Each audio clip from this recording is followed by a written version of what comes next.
Hey everybody, Economic Ninja here. Hope you're doing good. It's a little cold, so we're not gonna be out here that long. Let's say I could cut some glass right now. All right, so we're talking about lumber. I figured this would be a great backdrop. The fire looks very warm. I'm so excited to finish this video and go where it's warm. But no, just joking. I gotta stick with the polo. We're sticking with brand. And with that being said, I got my notes. Just joking, it's a cell phone and it's hidden.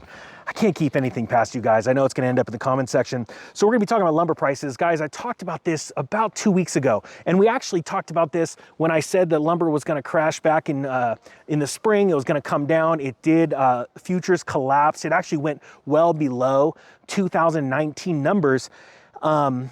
And it drastically dropped in all of the home do-it stores. Now, a lot of people said, well, it didn't go back to, you didn't say, it didn't go back to originally what it was back in 2017. But what a lot of people don't remember is that lumber cycles, the future cycle on all kinds of different, for so many different reasons. And so the futures did absolutely collapse. A 2x4 did come down to almost what it was before all this event happened. And we're talking about 20-cent difference. So quite frankly, I believe that's a win. Now, I did say that there was an event that could happen where lumber would start going up again, and we are there. And 2 weeks ago, I covered it, and ironically, it did not get a lot of play. Now, you look at big timbers like this, and actually the structure over here, but I can't really show it because the lighting is absolutely phenomenal. Oh shoot, let's do it. Here, I'll just take you guys with me. I'm gonna take you with me.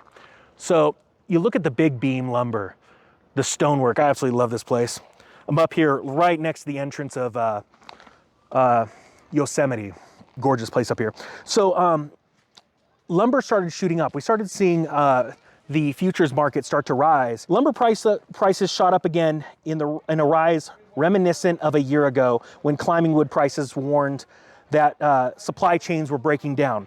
Well, now this is really interesting. It says this last Friday, we saw futures back up over $1,000 for 1,000 board feet. Twice the price for a prompt delivery in mid-November. So that is a massive, massive rise. What we're seeing here is a few things. The absolute breakdown of the supply chain once again when it comes to lumber, but for a different reason. You see, back in the spring, when the economy started opening back up, everything started going crazy. We started seeing buildings start jumping up. People were out, again, building fences, building decks, all that kind of stuff, and it built up a huge demand. And it completely drained all of those home do-it stores. But what happens is panic set in. And panic being that, hey, the lumber's gone. Well, I've got a project. So you ask the store manager, when's it coming back? They say, next week, the truck's showing up on Tuesday, and you had a line of trucks waiting there. As that truck was coming off, the lumber was coming off the truck, it was literally being loaded into people's trucks as fast as they could. Well, then that panic gets worse, and that led to a run up in the futures prices and in the physical. So now we have something different. Some catastrophes have happened, like the flooding in Canada, which have broken an artery that it takes to get lumber to either the mills or from the mills to the logistics center, which eventually shows up at the large home do-it centers or the lumber yards. But on top of that, you have tariffs.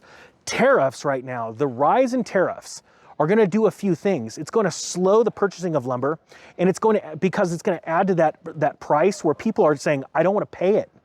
And so we have this interesting dynamic going on right now where you have tariffs being increased from the US to Canada, okay? So Canadian softwoods, which are softwoods are the type of lumber used for framing material. That coupled with the artery, the supply chain, the actual routes that it takes, the lumber gets to the end user, have been cut off. Rails have been disturbed by the floods, things like that. So now we have this time in rising prices. But what's even more interesting right now, I believe, is that we are going to see a time where a panic sets in. And that's a panic where we have, I think if I don't buy now, I'm not going to be able to do my project. And I'm concerned. I actually think, and I said this about 3 weeks ago in a video, 2 or 3 weeks ago, where if you have a project and you feel confident about this price, you may want to grab it now. And it looks like we're already there. A couple weeks ahead, I was able to tell you guys and warn you, and it really got very little play. And what I have a feeling that we're going to see is a even worse inflation in lumber coming into this next springtime because of the narrative that's all over the world now, and that is prices are rising.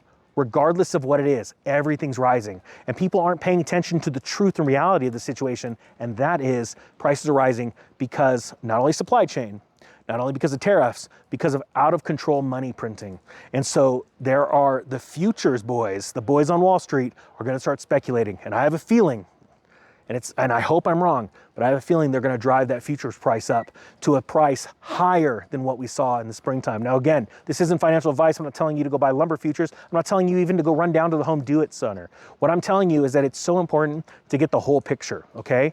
It's not just one thing fits all when it comes to inflation. Inflation is not just because of increased money supply. It is not just because of demand. It is not just because of one thing. There's a myriad of reasons that lead to price inflation, okay? Another thing could be fear of missing out, that FOMO feeling.